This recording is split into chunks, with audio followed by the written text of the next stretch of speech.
होगा। अ, हाँ बिल्कुल। सैरिश बिल्कुल। ओके हाँ सैरिश ऐसे ही होता है एग्जाम की। लाइक जितनी मर्जी अच्छी तैयारी करो, एक 2 दिन पहले ऐसे लगता है कि बस किसी तरीके से एग्जाम जो है ना डिले हो जाए। लेकिन फिर भी आई बिलीव आप लोगों ने इतने एग्जाम दिए हैं, हर एग्जाम पास किया है, तो ये भी उनमें से एक एग्जाम है जो आप पास करने वाले हो। ठीक है, और जब आप पार्ट 2 एमआरसीजी के लिए अपेयर हो रहे होते हो तो आपकी बैक पे already a lot of achievement होती हैं। होता है ना, you must have done FCPS, you must have done MCPS, RMS, or you know will be doing some job, या कुछ आपने रिसर्च वर्क किया हुआ होता है। मेजोरिटी जब एमआरसीजी 2 अटेम्प्ट करती है तो उसकी बैक पे उनका अपना कंट्री एग्जाम होता है जो वो क्लियर कर चुके होते हैं, and they are thinking to improve their CV. तो ऑलरेडी आप लोगों ने बड़े बड़े तीर मारे हुए हैं, तो don't under estimate your self. हवा है ये, बस की मुश्किल है, बन देखना जब तुम लोग जाओगे ना तो प्रॉब्लम नहीं होगी। प्रॉब्लम ये नहीं है कि एमआरसीजी 2 का एग्जाम बड़ा एलियन है, मुश्किल आएगा, वो तुम्हें आता होगा। प्रॉब्लम ये है 7 आवर बैठना। प्रॉब्लम ये है कि एक्सटेंडेड मैच क्वेश्चंस 14 ऑप्शंस के साथ पढ़ना, और माइंड स्टॉर्मिंग करना, ब्रेन स्टॉर्मिंग करके एक एग्जैक्ट की पे आना। की आपको आती है, लेकिन वो पता है वो टायरिंग प्रोसेस होता है थोड़ा सा। इसमें फिजिकल स्ट्रेंथ, मेंटल स्ट्रेंथ, बहुत सारी चीजें काउंट करती। ये सिर्फ पढ़ाई का एग्जाम नहीं है। दिस एग्जाम ये नहीं है कि किसने जीटीजी और नाइस और टॉक सारे पढ़ लिए हैं तो वो डेफिनेटली करेगा। वो अगर कुछ कर भी ले और एग्जाम से पहले सो के ना जाए, या एग्जाम में फिजिकली इतना स्ट्रांग ना हो 7 आवर बैठने के लिए, वो नहीं पास कर पाएगा। मम्मा आप समझ रहे हो ना मेरी बात? हाँ जी। तो फातिमा, इरम, सैरिश एंड डॉक्टर शेख। यार तुम्हारा नाम शेख है क्या है? मैं पूरे कोर्स में ये सोचती थी क्या नाम है वैसे, how you would to be called?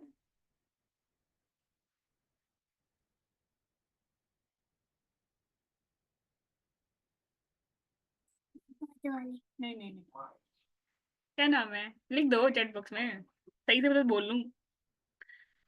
अस्सलाम वालेकुम, वालेकुम सलाम। ओके, चलो भाई, I know time is money nowadays, jump करते हैं। तो वैसे by the way let me know क्या टू डू लिस्ट है। हम्म, क्या करना है? Exactly 48 hour. अच्छा इरम, आप लाइब्रेरी में, कोई बात नहीं, then don't speak, you can use chat box. वैसे क्या टू डू लिस्ट है अब इस टू डू लिस्ट में? लाइक ये तो नहीं है कि पूरी ऑन्कोलॉजी, मैटरनल मेडिसिन आपने पेज टू पेज रिवाइज करने के लिए छोड़ी हुई है, ऐसा तो नहीं है। मेरा जो बूस्टर लेने का प्लान था ना वो सिर्फ यही था कि तुम लोगों की टू डू लिस्ट तो ठीक कराऊं। जिसने अपनी टू डू लिस्ट एग्जाम से 48 बिफोर ठीक कर ली ना, ठीक से बना ली, वो उस ये भी बहुत बड़ा इम्पैक्ट तुम लोगों के एग्जाम में आने वाला है।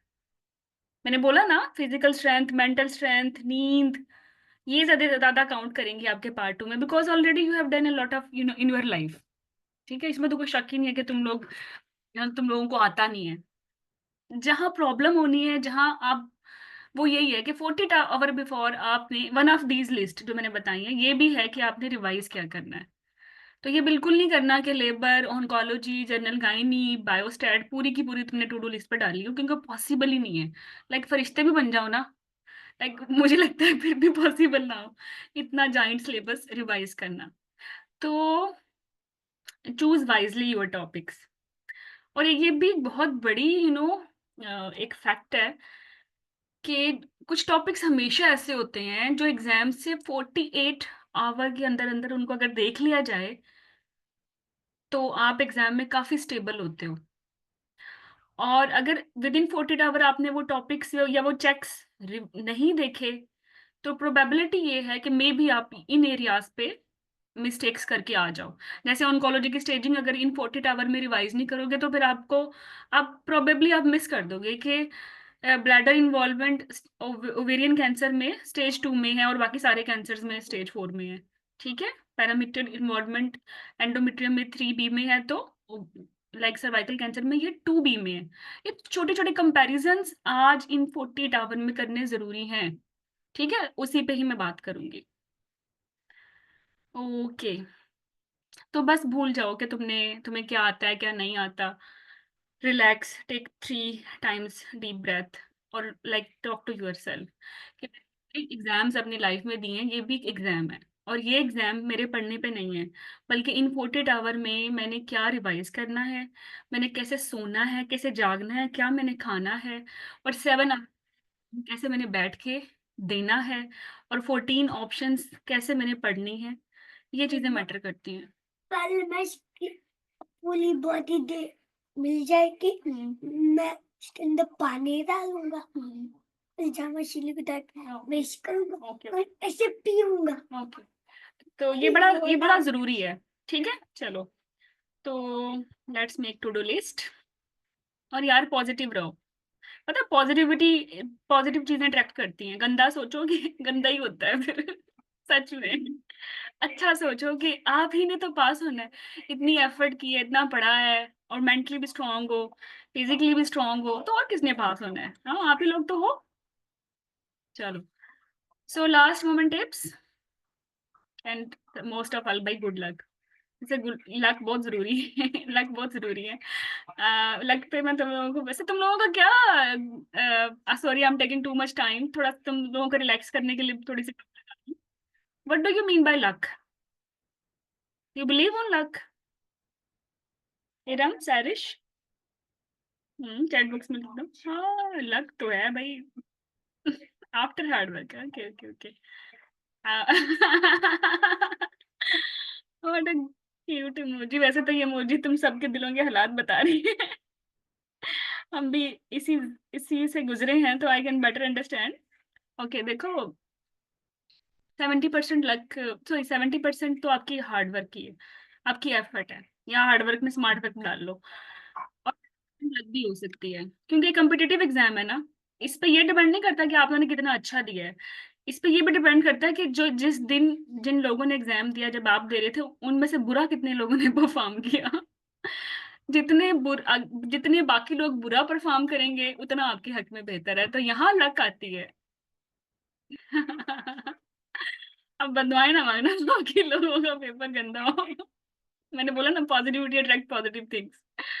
बट लक मैटर करती है 30%, और एग्जाम में पास होने के लिए 65 चाहिए, अप्रोक्सीमेटली 65-66 भी रहती है परसेंटाइल। तो भाई तुम लोग स्मार्ट वर्क से, हार्ड वर्क से भी हो जाओगे पास। So coming to the topics which you need to revise. Early pregnancy. अच्छा, ये जो मैंने टू डू लिस्ट बनाई है ना, ये जेन्युइन होके मैंने अपना अपना आप रखा है सामने, एग्जाम देने से पहले और एग्जाम पास करने के बाद। ठीक है, तो ये बड़ी जेन्युइन टू डू लिस्ट है। व्हेन आई वाज डूइंग, मैं अब तुम्हें रेट्रोग्रेड बताती हूँ। जब मैं पेपर खुद दे रही थी तो मुझे बड़ी दिक्कत पेश आ रही थी पीयूएल में। मुझे नहीं समझ आ रहा था कि इसका यूपीटी कराना है, इसको वापस भेजना है, इसका बीटा सीजी कराना है। लाइक पीयूएल में 3 प्रॉब्लम्स ही तो हो सकती हैं। क्या होगा, एक टॉपिक होगी, इंट्रायूटेराइन प्रेगनेंसी होगी, या मिसकैरेज होगा। ठीक है, पैटर्न देख के स्टडी करना है, और तीनों की डिफरेंट रिकमेंडेशंस हैं। अगर 48 आवर में पीयूएल का एल्गोरिथम अगर आप रिवाइज नहीं करोगे ना, तो ये 3 पॉसिबिलिटीज की बजवर्ड निकाल के 14 ऑप्शंस में से एक ऑप्शन पिक करना प्रोबेबली मुश्किल हो सकता है, अगर 48 आवर में तुम लोगों ने पीयूएल नहीं रिवाइज किया। ट्रस्ट मी, 48 आवर से बिफोर जितना मर्जी तुम लोगों ने रिवाइज किया, बट इन 48 आवर में पीयूएल एल्गोरिथम नहीं देखा ना, तो फिर क्या ही देखा। सेम फॉर एक टॉपिक, इसके सिर्फ आपने एल्गोरिथम या टेबल्स देखने हैं। एंड अभी कोई एमसीक्यूज ना हल करो प्लीज, छोड़ दो बस, वो बहुत हो गए। अब बस ये टेबल्स देखने का टाइम। हाइपर एमेसिस ग्रेविडारम, इसकी टेबल्स, डिस्कैरेजेस की टेबल्स, और स्पेसिफिकली ये जो डोजेज है माइजोप्रोस्टोल की, अगर ये यही तो देखनी है 48 आवर में, यही भूल जाती हैं 400 माइक्रोग्राम है या मिलीग्राम है। लाइक एग्जाम में तो ये हालात होते हैं कि मिलीग्राम माइक्रोग्राम भी 2 दफा ब्लिंक करके देखना पड़ता है कि क्या चल रहा है। दो बिल्कुल सेम ऑप्शंस होती हैं, एक माइक्रोग्राम के साथ होगी, एक मिलीग्राम के साथ होगी, तो आपको पता है ना माइजोप्रोस्टोल माइक्रो के साथ आती है। तो जब नींद पूरी करके जाओगे, फिजिकली थोड़े स्ट्रांग होगे, तब भी ये माइक्रो मिली के चीजें समझ में आएंगी। बट मुझे तो पता है तुम लोगों को माइक्रो का पता है, बट एग्जाम की स्ट्रेस में, या आपने लाइक नींद पूरी नहीं की, खाना नहीं खाया, भाई ये भी मसले हो जाएंगे। ठीक है, नो डोंट डू दिस। तो ये मिसकैरेजेस के जो डोजेज हैं वो क्लियरली देखनी है, मोलर के कार्ड्स इनफ हैं, स्पेसिफिकली फॉलो अप कैसे करना है, मोलर ज्यादा तंग नहीं करता। लाइक एग्जाम में जो तंग करने वाला टॉपिक है ना, ये पीयूएल और मिसकैरेजेस की डोजेज हैं। ये हाइपरेमेसिस भी तंग नहीं करता, रिवाइज कर लोगे तो कर लोगे, मोलर भी तंग नहीं करेगा। एक टॉपिक भी सच में तंग नहीं करता, रिवाइज कर लोगे तो आ जाता है। ठीक है, तो थोड़ी सी एक्स्ट्रा पीयूएल को और मिसकैरेजेस की डोजेज को देनी है, दैट्स इट। एंटीनेटल भी तंग करने वाला नहीं है, आपने स्टेप वाइज ही चलना है, हिस्ट्री एग्जामिनेशन, स्कल्टेशन की, और फिर जो सुनाई नहीं दिया वो गया आईयूडी के वर्कअप पे, सुनाई दे गया तो सीटीजी पे। लाइक सिर्फ एल्गोरिथम देख लेना इसका, एसजीए देख लेना। ठीक है, ये जो कट ऑफ है ना, टाइम ऑफ डिलीवरी, ये देखनी है, ये तंग करने वाला टॉपिक है। यहाँ मुश्किल पेश आती है कि इंसुलिन पे है तो 37 पे करूँ या 38 पे करूँ, दोनों पे करना है, फिर करना किस पे है?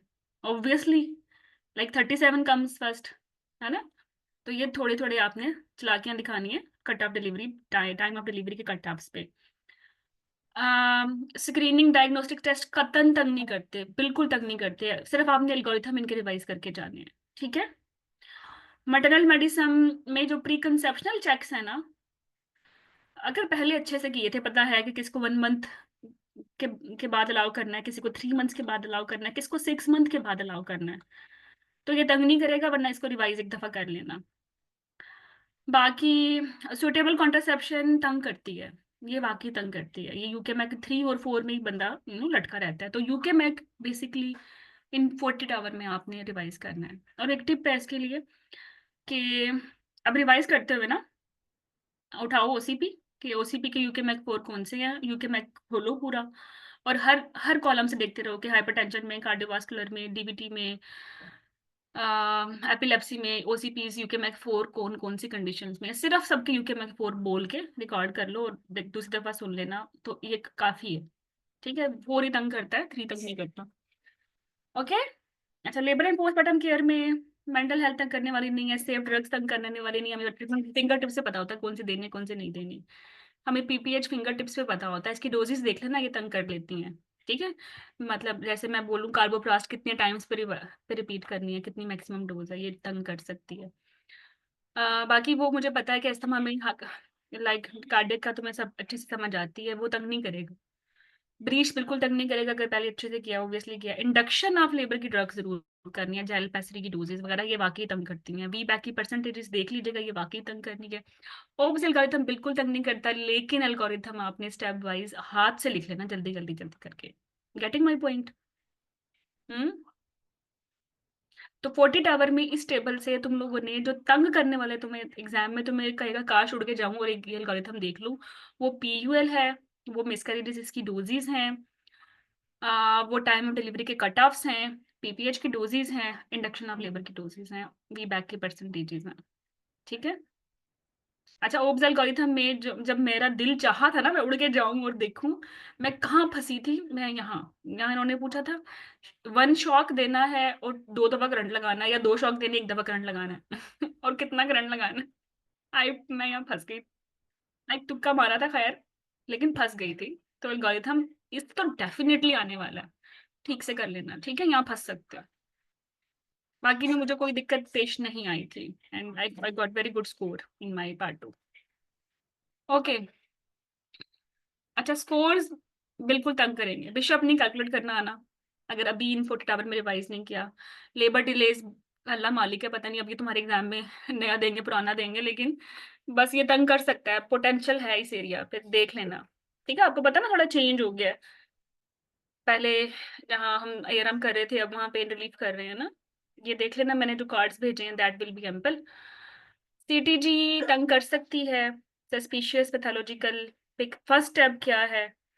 ठीक है, हर आपको किसी भी मैक्सिमम 90% किसी भी सिटीजी पे रश नहीं करना कि ले जाओ ओटी, सवाई इसके जब जब वी बैक है और यू नो डिसलरेशन आ रही हैं और फटने वाली है वो, कुछ कुछ बस ये एक एक्सेप्शनल सिचुएशन है, या वो प्रोलॉन्ग ब्रेडिकार्डिया है, वो 369 वाला रूल।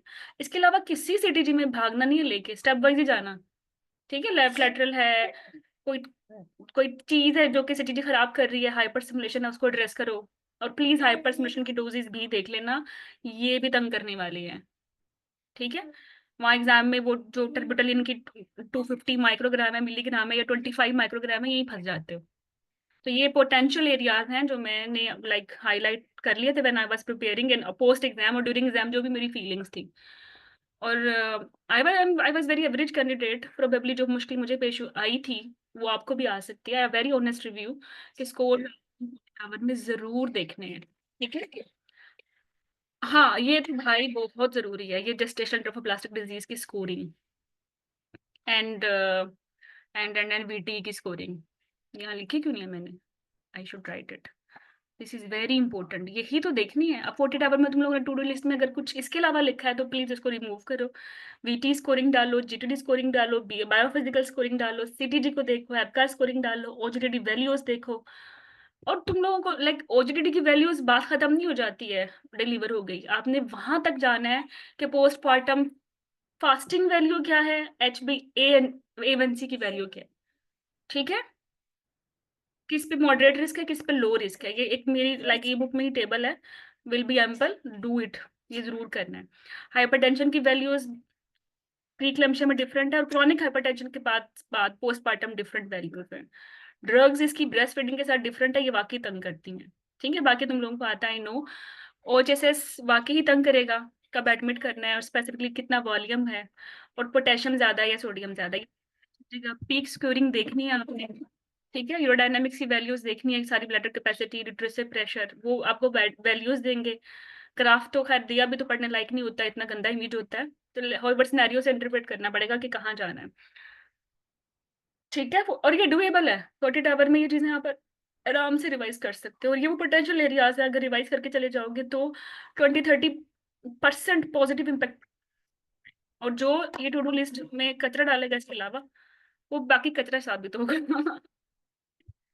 तो यही करना है आपने, जो मैं कह रही हूँ। ऑन्कोलॉजी में stages, trust me, you love this, कि ये 40 आवर में ये स्टेजेस भूल जाती हैं, ये इनमें रिवाइज कर ली तो एग्जाम में कोई दिक्कत नहीं होने वाली।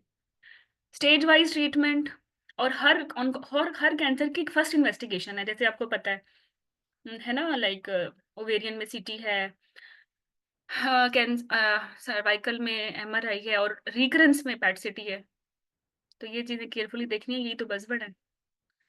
ओके, बैश में बैश तुम्हें आती है, ये मुझे नहीं लगता था वी टॉट यू पीपल, आपको ये दिक्कत पेश आने वाली है। You already know the buzzword, discharge की सब चीजें पता है तुम्हें, कहाँ से लेना है, नेट लेना है, वीबीसी लेना है, कब कल्चर भेजना है, कब नहीं भेजना, फर्स्ट लाइन ड्रग और ब्रेस्ट फीडिंग लैक्टेशन की। लेकिन फिर भी इसकी टेबल्स हैं ई बुक में, वो देख लीजिएगा। एफएसआरएच के अगर यूके में की देख लो तो that will be ample with mist. अच्छा, मिस्ट पिल में तुम लोग तो सिर्फ ओसीपीज को अहमियत देते हो, डंपा भी देखना, इम्प्लांट भी देखना, सारी जो लाइक बुक में है ना, सारी मिस्ट पिल और विद इमरजेंसी कॉन्ट्रासेप्शन आप देख लीजिएगा जी बेटे।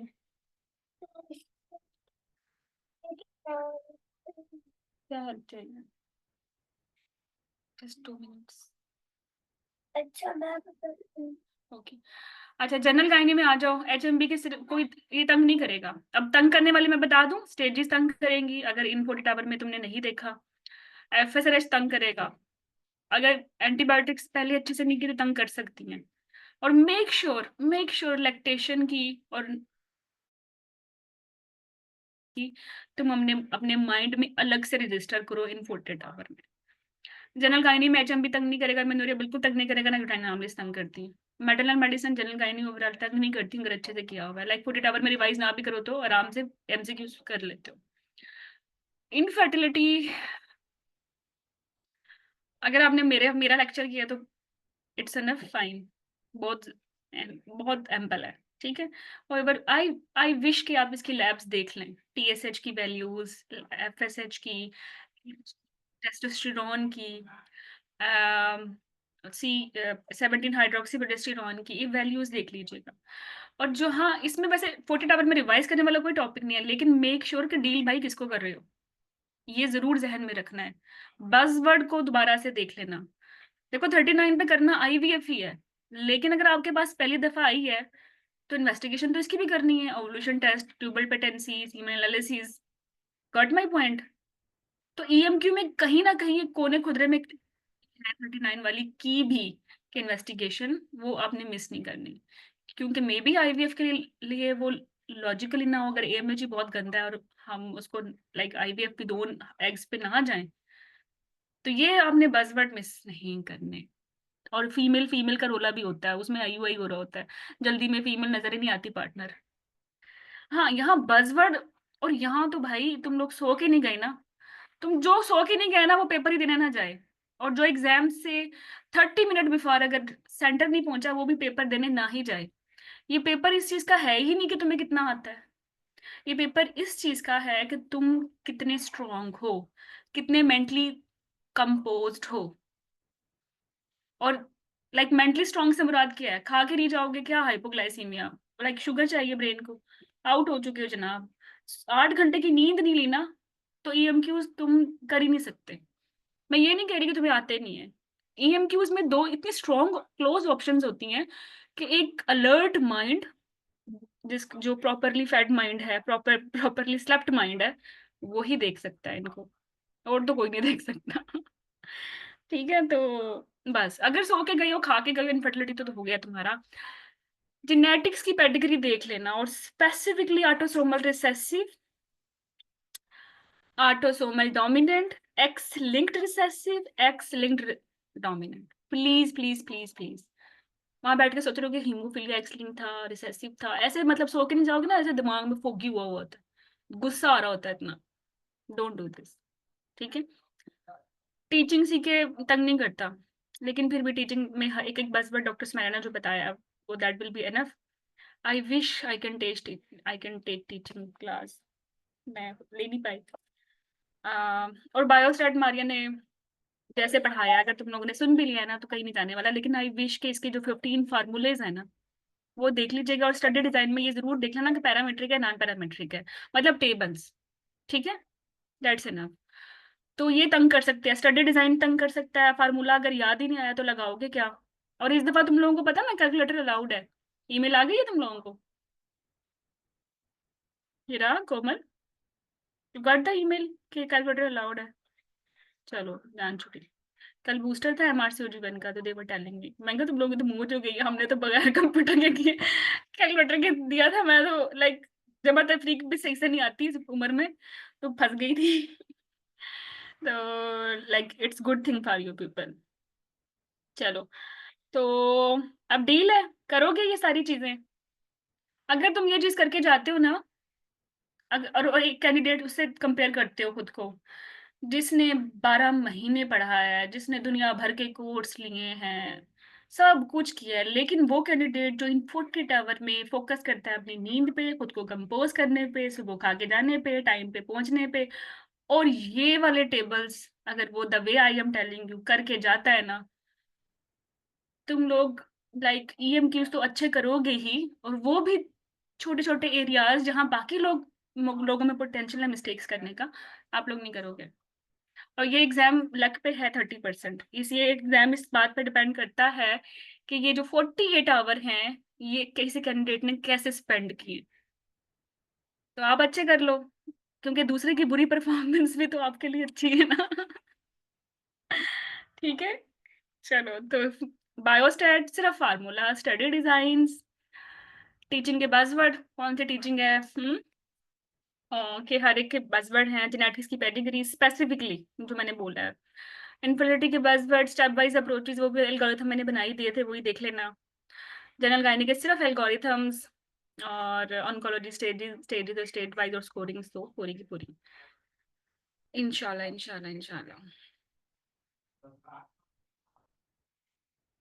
यार चीटिंग वीटिंग का सोचने की जरूरत नहीं है, चीटिंग की है वैसे कभी?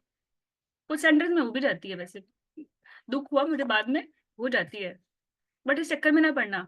MRCG 2 में तो सवाल ही नहीं पैदा होता, जिसको आता है वही पेपर टाइम पे कर ले, चीटिंग का तो सवाल ही नहीं पैदा होता। नहीं नहीं, चीटिंग नहीं करनी, करना भी ना, उल्टी पड़ेगी। करना भी ना। मैं कहा ना लाइक गाँव चीटिंग करते हैं, तो तुमने कहा हमें नहीं करनी, टाइम ही नहीं है। हाँ बिल्कुल, मैं टाइम मैनेजमेंट तुम लोगों को अच्छे से बताती हूँ। Like I you know I am teaching since ages now, तो जो candidate, I am very open with candidates ना, तो they are also open with me, तो सारी अच्छी बुरी गंदी बातें आगे जरूर मुझसे शेयर करते हैं अगर कुछ हुआ है तो I have a lot of stories to tell you कि क्या नहीं करना, चीटिंग का तो सोचना भी ना। और टाइम मैनेजमेंट कैसे करनी है इस पे आते हैं। चलो, पेपर तो पता ही है, 3 आवर्स का। ब्रेक, फिर 3 आवर का, तो ये 1 घंटा मिला के 7 7 घंटे हो गए ना। ठीक है, 50 सिंगल बेस्ट आंसर्स हैं और 50 EMQs हैं। जब लाइक जब ऐसा होता है कि शुरू में जब आप पेपर स्टार्ट करते हो ना, तो पहले सिंगल बेस्ट आंसर्स आते हैं, और जब 50 खत्म हो जाते हैं तो फिर EMQs आने लग जाते हैं। ओके, तो अम, तो आपने इसको ऐसे नहीं करना कि चलो भाई 1.5 आवर या 1.5 घंटे में हो गए हैं सिंगल अम्मा, बेस्ट आंसर्स, तो 1.5 घंटे में EMQ से जाएंगे, वो नहीं होते। हेल्प, हम्म। अब भाई आओगी प्लीज ये लेने के लिए, इसका तो ये चीजें नहीं लगा, ये लेने के लिए बाद आओगी। मैं आती हूँ, 1 मिनट बच्चों में।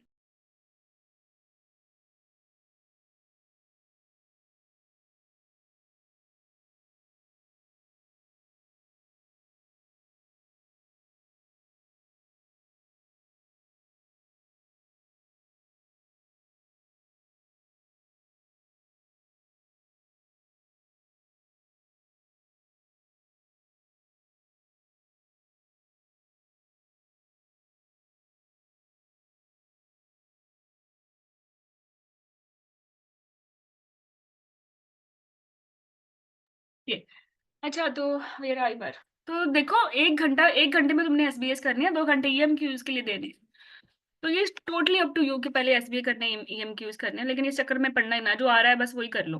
तो यूजली सिंगल बेस्ट आंसर्स आते हैं पहले, तो वो 1 आवर में कर लो, कब किसी के पहले EMQs आ जाते हैं तो 2 आवर में भी कर ले। अगर 50 EMQs फर्स्ट 2 आवर में हो गए तो बहुत बड़ी अचीवमेंट है, और अगर लाइक पहले 1 आवर में 50 सिंगल बेस्ट आंसर्स हो गए तो बहुत बड़ी अचीवमेंट है।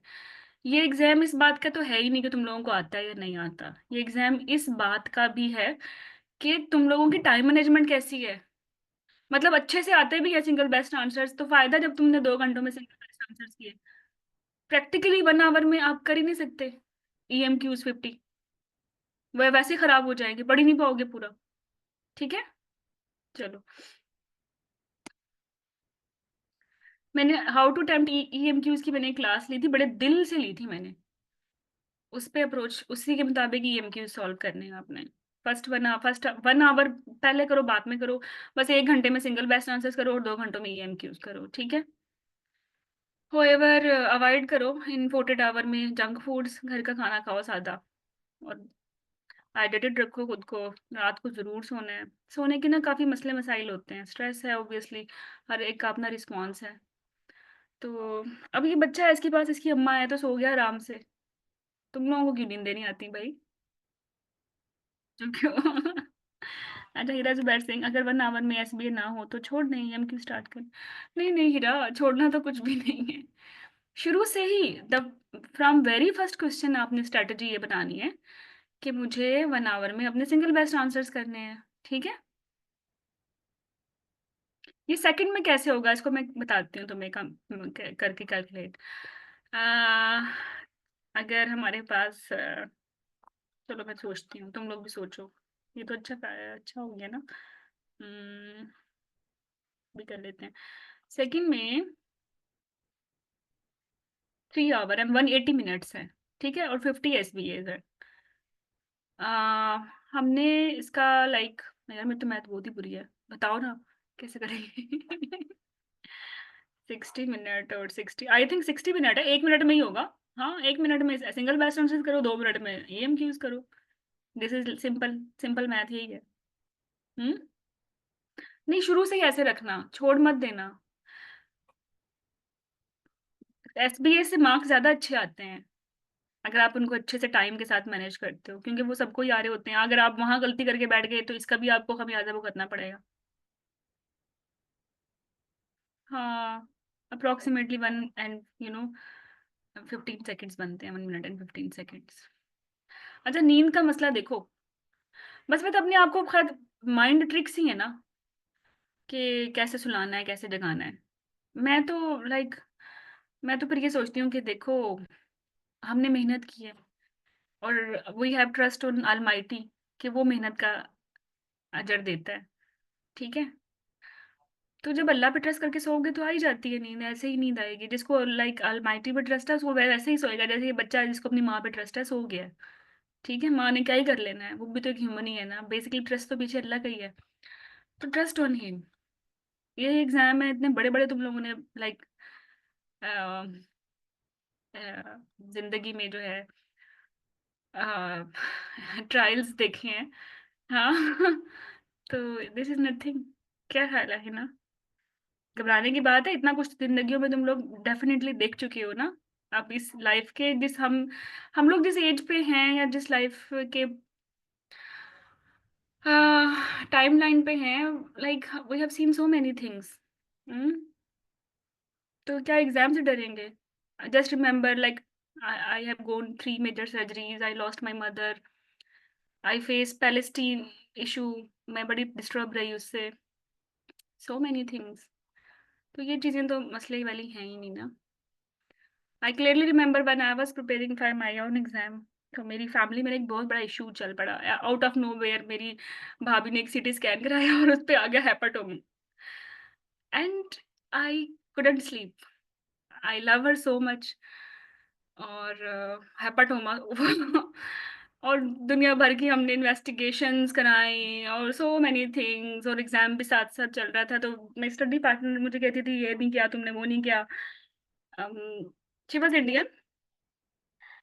हाँ शी वॉज इंडियन। वो करोड़पति की कोई चैंपियन भी थी, करोड़ बनेगा करोड़पति इतनी वो पढ़ाकू थी। खैर खैर वो अच्छी थी। अच्छा स्टडी पार्टनर भी मिल जाए तो बड़ी ब्लेसिंग है। तो आई टोल्ड हर कि परेशान होने वाली बातें ना और हैं। I am not, I am preparing but I am handling few many things, backup में चल रही हैं मेरे। तो और no I and I am realizing परेशान होने वाली बातें तो और हैं भाई।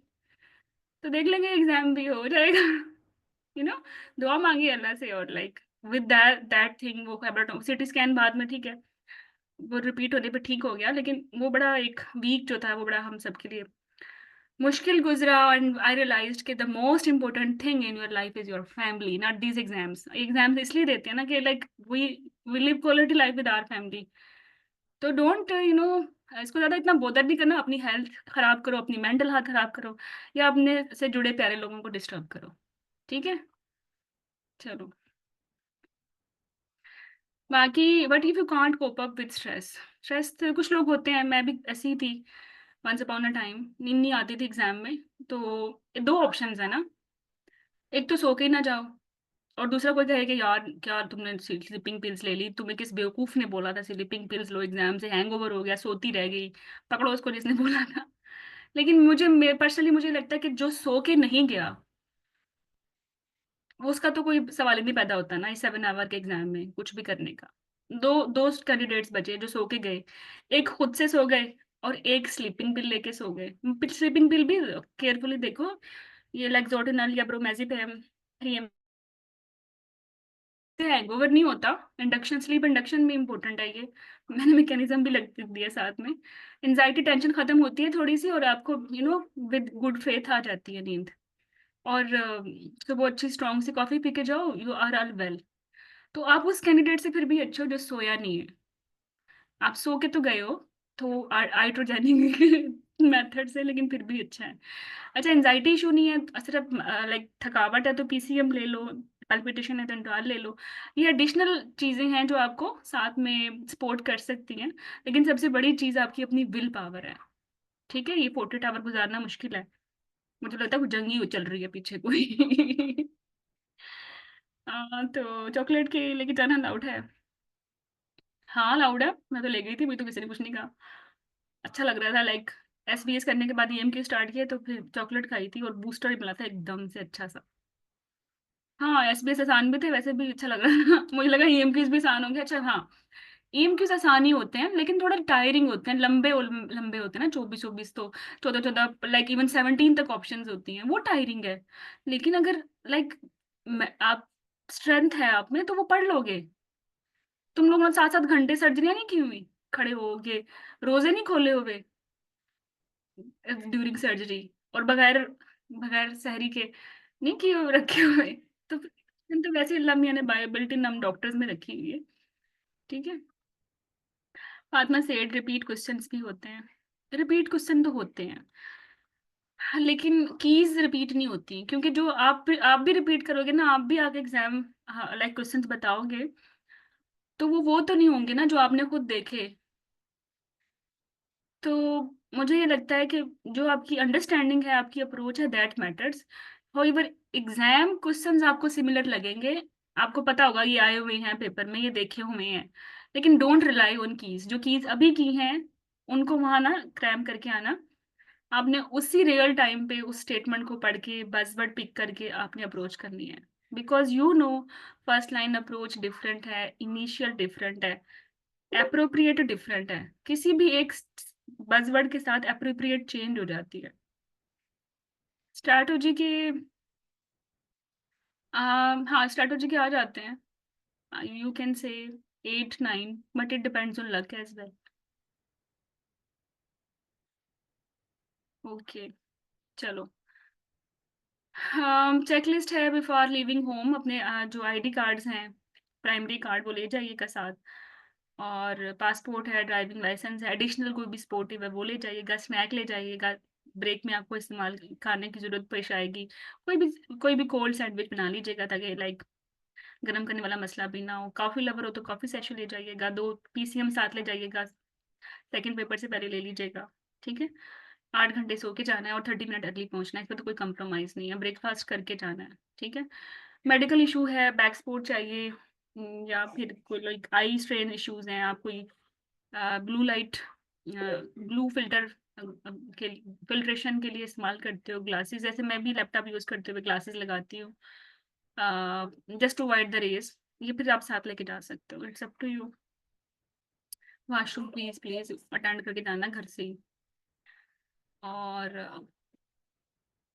बाकी आपको कैलकुलेटर की भी ऑप्शन है, बोर्ड की भी है, मार्कर भी है। MRC 2 में कैंडिडेट्स कम होते हैं, आप उनसे रिक्वेस्ट करके ये वाली स्किप करा सकते हैं, एक सीट कोशिश करें साथ साथ ना बैठे, साथ वाली को शायद वो बोल बोल के पढ़ने की आदत हो, वो आप तंग हो जाओगे मिन मिन मिन मिन सुन सुन के।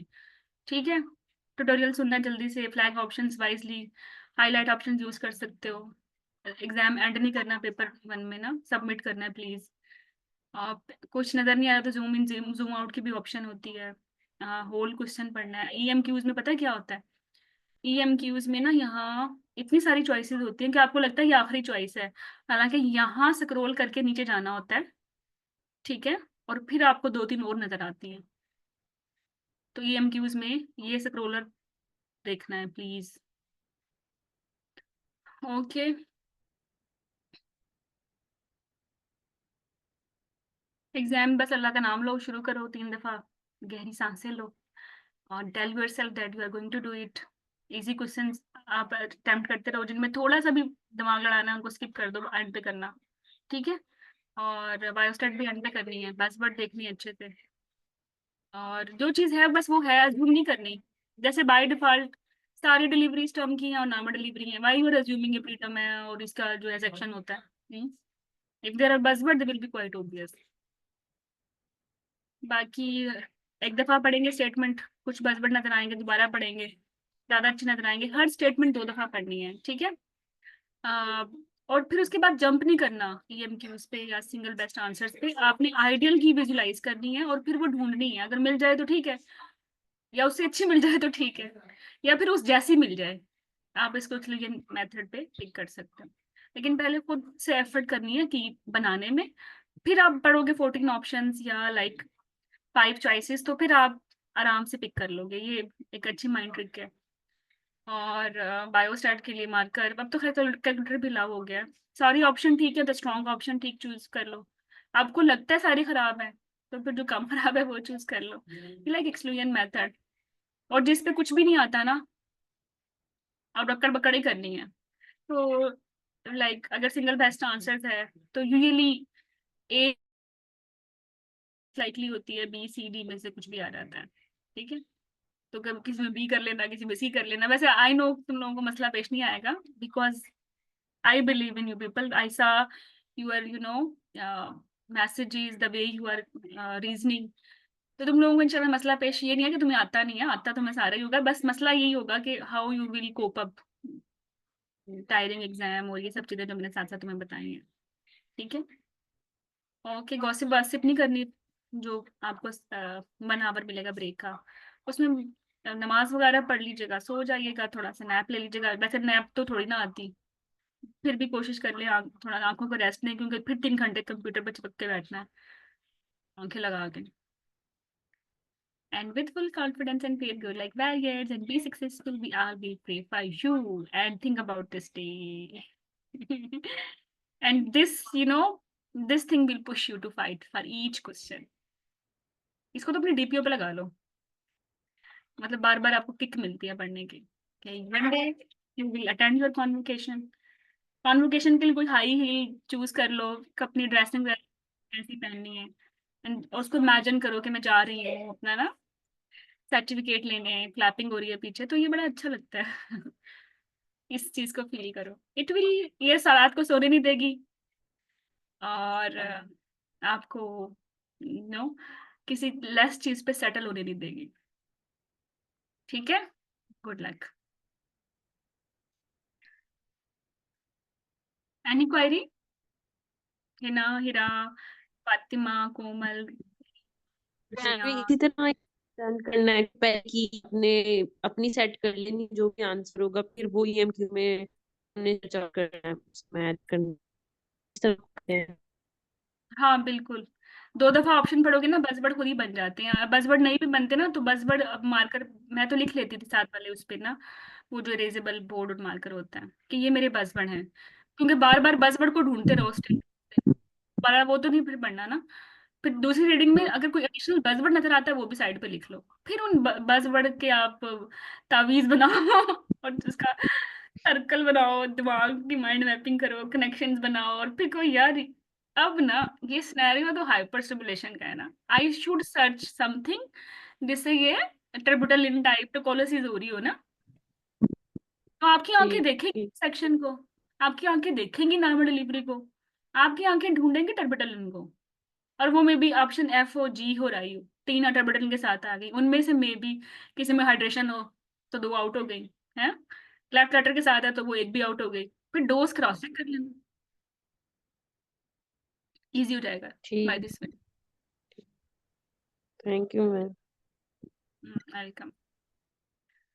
सो बस ये जो 48 आवर के रिवीजन चेक है ना, बस मेरा दिल खुश कर दो, ये तुम करके जाओ और देखो तुम्हें कौन पास होने से रोकता है। सच में किसी ने अगर पास होना है ना वो तुम ही हो,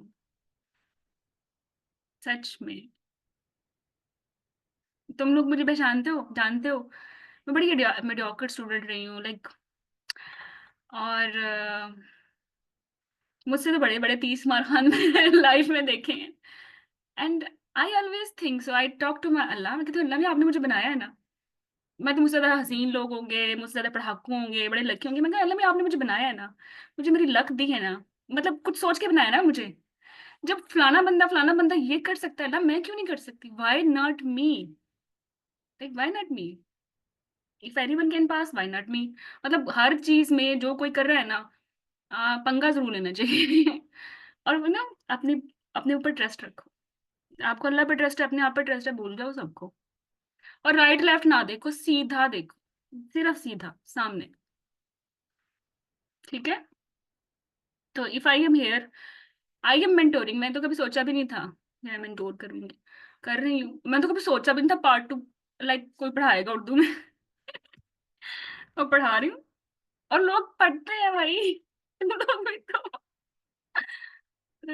और इवन पार्ट थ्रू है, मेरा बैग फुल पैक हो गया। मैंने कहा अब ये तो गलती हो गई, अब इतना भी ना करो। लेकिन वो दे सेड कि हमें समझ आती है, we feel good. Mind approach बनते हैं, लाइक अप्रोच इज मैटर करती है ना। तो जब if I am talking to you, if I am here, then each and every one among you is capable to do many things in your life. I believe you भी, आप में से हर कोई जो अभी भी मौजूद है ना, I believe you must have something different and you know special which I don't have. Allah ने हर एक को कुछ ना कुछ स्पेशल और डिफरेंट दिया है। ठीक है, चलो। तो ये तो चुन्नू सा एग्जाम है, तुम इंशाल्लाह पार्ट 3 करते हैं। ठीक है, बस पेपर देखे आओ, अगले दिन पार्ट 3 का मैंने तुम्हारा ग्रुप बनाना है। हाँ, तुम लोगों ने पार्ट 3 के लिए मैंने इतनी एफर्ट की है, तुम लोग सोचोगे यार पार्ट 3 मक्खन की तरह, मतलब you wish for this, how it should be, this is there now. चलो, थैंक यू वेरी मच। इंशाल्लाह इंशाल्लाह। ओके, अल्लाह हाफिज।